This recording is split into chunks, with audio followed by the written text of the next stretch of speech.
Hey, quick question. Do you often feel exhausted even though you got a full night of sleep? You're not alone. In fact, studies show that more than half of adults report feeling tired multiple times a week. So why is that? Is it your coffee, your screen time, or just life being life? Let's be honest. Everyone seems to have an opinion about sleep, and most of it, complete nonsense. So in this video, we're going to break down what actually matters when it comes to feeling well rested, based on science, not vibes. Let's go. Part 1. The sleep struggle is real. You know the feeling. You wake up groggy, hit snooze 3 times and drag yourself through the day. You're not lazy, you're not broken, but maybe you're misinformed. One major issue? Sleep stress. Yep, it's a real thing. Sleep stress is the anxiety around sleep that ironically makes sleep worse.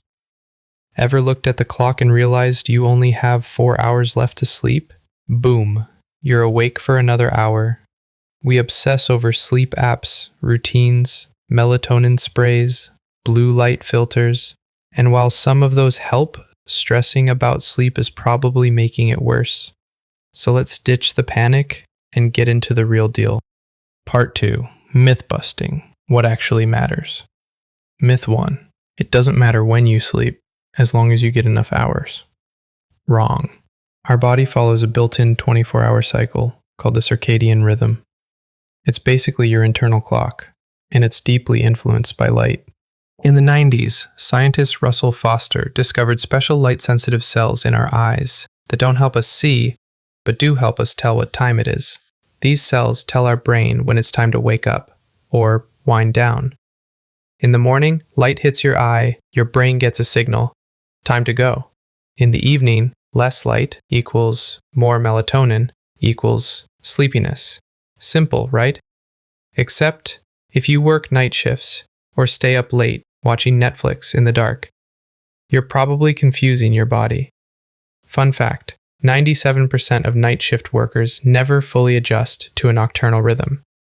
That's not great. So yes, when you sleep matters. Try to catch your Z's when your biology wants you to. Myth 2. Everyone needs 8 hours of sleep, period. Let's not oversimplify. 8 hours is a great average, but that's what it is, an average. Some people thrive on 6.5 hours. Others need closer to 9. And it changes with age, lifestyle, and stress. The National Sleep Foundation gives a pretty generous range, 6 to 11 hours, depending on your age. So if you're waking up refreshed and alert after 7 hours, don't panic because it wasn't 8. Your body knows better than your sleep tracking app. Myth 3. You have to wake up at the exact same time every day. Okay, kinda true, but not really. Consistency helps your circadian rhythm. But we're humans, not robots. You don't need to wake up at 6 a.m. on Sunday just because you do it Monday through Friday.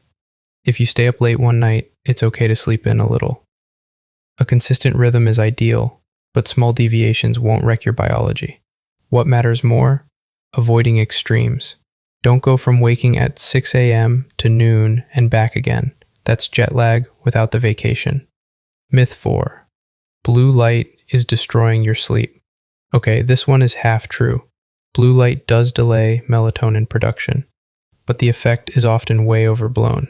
In a Harvard study, people stared at a Kindle screen for 4 hours before bed. The result? They fell asleep just 10 minutes later than usual. 10 minutes. Is that ideal? No. Is it catastrophic? Also no. Sure, if you're doom scrolling TikTok in bed every night with brightness maxed out, maybe cut back. But watching a movie on your laptop an hour before bed isn't going to destroy your life. So yes, avoid blue light late at night if you can, but don't panic if you forget. Myth 5. Sleep trackers give you accurate insights. Ah yes, the smart ring that tells you your sleep sucked, even though you felt fine. Studies show these devices often make people feel worse, even when the sleep was okay. It's called the nocebo effect. The opposite of placebo. You think your night was bad because your watch told you so. Sleep trackers are decent for spotting trends, but not gospel. Your body's signals, energy, mood, alertness, are way more reliable. Myth 6. Melatonin is a miracle solution. Not quite. Melatonin can help in specific cases, like jet lag or adjusting to night shifts. But for regular sleep struggles, the effects are meh. One meta-analysis showed melatonin only shortened sleep latency by about 7 minutes. That's it. And most studies showing strong effects done on kids or people with autism. So should you throw away your melatonin gummies? Not necessarily, but don't expect them to knock you out like a tranquilizer dart. Myth 7. Polyphasic sleep makes you superhuman. The idea, sleep multiple short times a day instead of once at night, sounds cool in theory. Reality, most people crash and burn. Yes, you're awake longer, but your mental performance tanks. Memory, creativity, mood, all take a hit. Students on polyphasic sleep schedules tend to score worse in exams. And your social life? Good luck scheduling naps around meetings. Your body evolved to sleep in one major chunk per day. Stick with that. Part 3. What actually works? So, what should you actually do? Here's what science recommends. Stick to a general rhythm. Same-ish sleep and wake times. Get morning sunlight. It sets your clock. Move your body, even a short walk helps. Avoid caffeine late in the day. Obvious, but important. Wind down before bed. No emails, no stress. Maybe even read a book. Know your chronotype. Morning lark, night owl, work with it, not against it. Want to find out your chronotype? There's a free quiz by sleep researchers. That takes 5 minutes and gives useful tips. Sleep isn't about perfection, it's about patterns. Stress less, sleep better. Got any weird sleep hacks that actually work? Leave them in the comments. And if you found this helpful, you know what to do. Thanks for watching. Stay rested.